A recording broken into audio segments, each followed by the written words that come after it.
perlu Anda pahami Bapak sekalian, ya, ibu-ibu sekalian, bahwa tubuh kita itu selalu diciptakan atau selalu dikondisikan Allah dalam kondisi yang seimbang.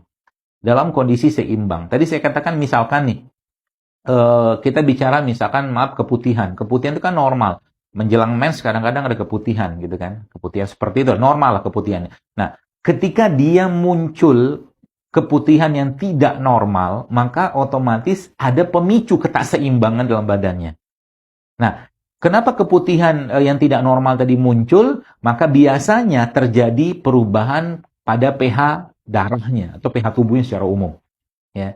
Kalau pH tubuh secara umum sudah berubah, Ibu sekalian, maka apa yang terjadi? Semua akan bermasalah, bahkan sampai ke kanker. Itu sebabnya Dr. Otto, salah satu penerima Nobel tahun 1930, dia cerita bahwa ternyata kanker itu ya hidupnya di lingkungan asam. Lingkungan asam. Itu sebabnya Allah Subhanahu wa taala sebenarnya sudah memberikan kepada kita semua petunjuk untuk itu, dijaga keseimbangannya, sehingga kalau kita bicara tentang tubuh ya, maka yang dijaga tuh keseimbangannya. Jadi pertanyaannya kalau kita kembali ke keputihan tadi, pertanyaan keputihan itu terjadi karena apa? Coba cek. Jadi ada makanan-makanan yang disebut sebagai acid forming food. Ya, acid forming food itu makanan pemicu atau yang membentuk asam di badan, termasuk mukus. Mukus itu lendir.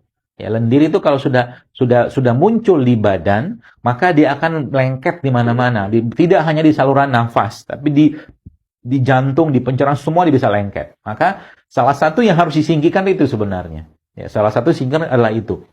Jadi alergi juga sama. Alergi salah satu tanda bahwa ini kebanyakan asam biasanya. Tubuhnya terlalu asam. Ya. Asam itu muncul dari mana? Salah satunya adalah dari acid forming food atau makanan-makanan yang membentuk asam.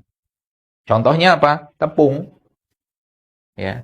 Tepung itu Ibu sekalian, itu sering saya sampaikan sebagai salah satu biang keroknya, ya, biang keroknya masalah-masalah kewanitaan. Ya, tepung.